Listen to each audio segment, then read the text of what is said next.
So I'm now going to talk about the emotional and the intimacy cycles of men and women, and the main characteristics. So the author of the book, Dr. John Gray, has these analogies. So he says that men are like rubber bands when it comes to intimacy, and he says that women are like waves regarding their emotional cycle. And what he means by this, men being like rubber bands, is that so a guy with a fully stretched rubber band, okay, he has a lot of power, he has a lot of passion, he's really tapped into his masculine energy, and he's got a lot of love to give to his partner. So they become intimate, everything's going really, really well, and then suddenly there's too much intimacy going on. And the guy feels like he's losing himself as he's strongly experiencing how she's feeling, her needs, her wants.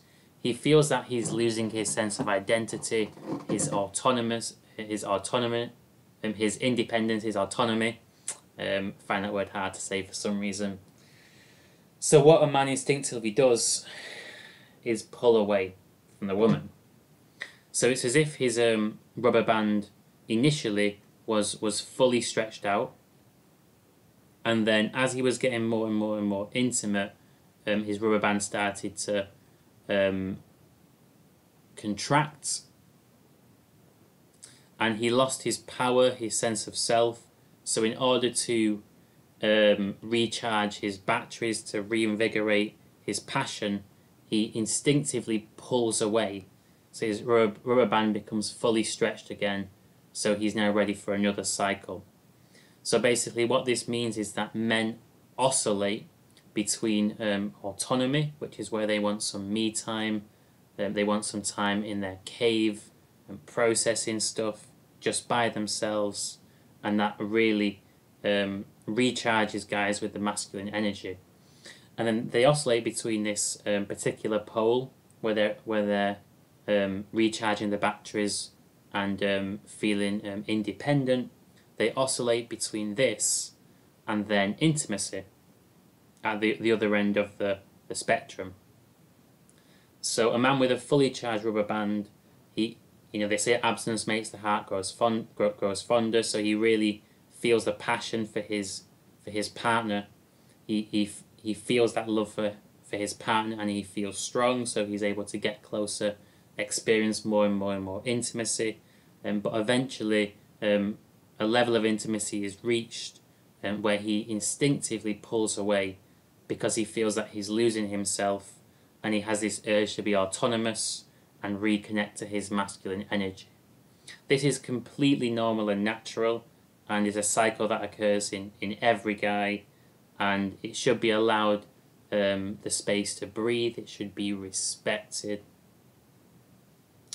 If this cycle is somehow blocked, so for example, if a woman punishes a man who begins to pull away after being intimate, maybe she looks at him in an unloving way, like she's been hurt, maybe she criticizes him or tries to punish him in some physical way, then he really has no options, because either if a guy never pulled back, he would just become weak, passive, moody, irritable. He would lose his masculine power.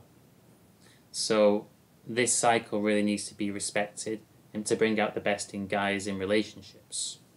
On the flip side, women have a different emotional cycle. And the author uses the analogy of waves. So women are like waves. So when they're on an upswing, they're full of love to give. They're really kind, loving, supportive, and everything seems to be great. And then when they're on a downswing, they start to feel more emotional, overwhelmed, stressed out. Problems start to surface, and she sinks down and down and down. But then automatically, as long as she's being supported and cared for, she just starts to bounce right back. and enters into an upswing of the next wave. And this particular cycle of the upswing and downswing, it lasts around 3 weeks, 3 to 4 weeks on average. It doesn't coincide with the menstrual cycle. It's a different emotional cycle. It's a different cycle, this particular emotional one. And problems can arise here when a guy tries to restrict or somehow control this natural pattern.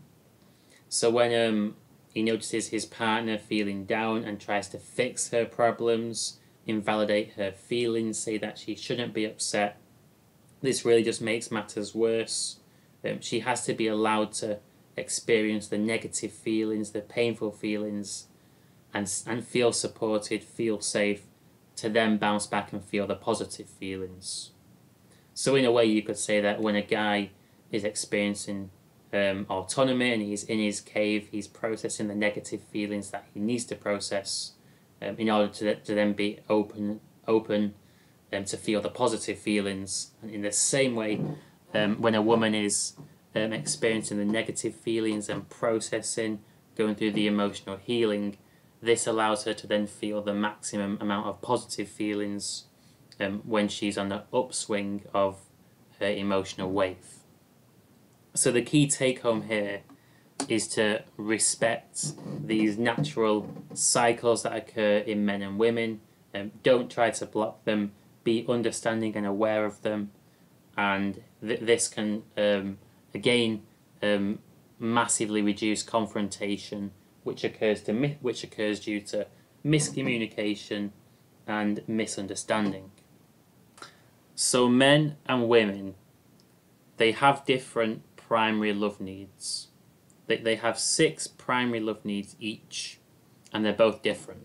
And major problems can actually arise in relationships when men expect women to respond like they do, and they give them the kind of love that they would want to receive, and vice versa. And not understanding these differences leads to a lot of miscommunication and confusion. And in the author's relationship seminars, pretty much every guy feels like he gives more in the relationship than the girl. And then pretty much every girl in the seminar feels that she's giving more in the relationship than the guy. And it's really just a case that they're both giving different kinds of love, the kinds of love that they would want to receive, as opposed to what their partner actually wants to receive.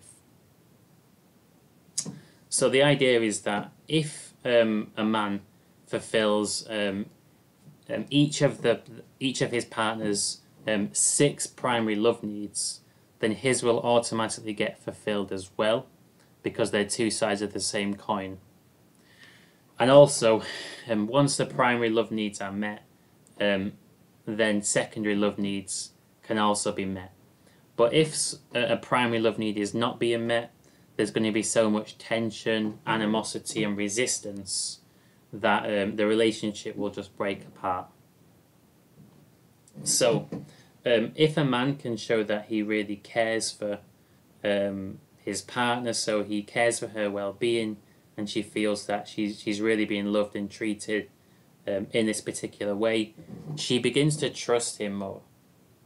And then she shows that she trusts him. She's not on his case all the time. She's giving him the space that he needs, and this motivates him to actually care more and more and more.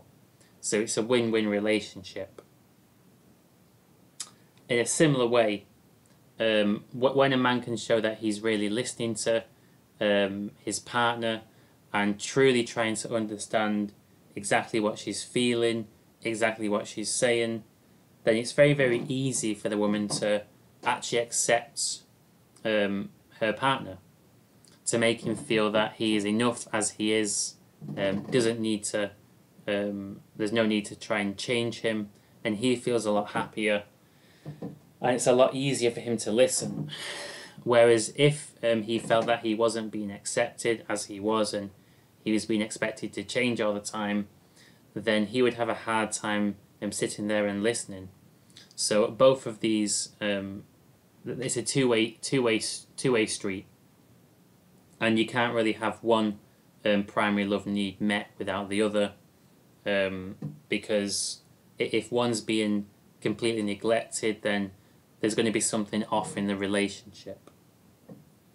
So women like to feel that they're special, that the guy uniquely likes them, and when a guy can really make her feel special and remember her wedding anniversary, buy her flowers, and show her his love in this way, then she naturally admires, and she admires her man.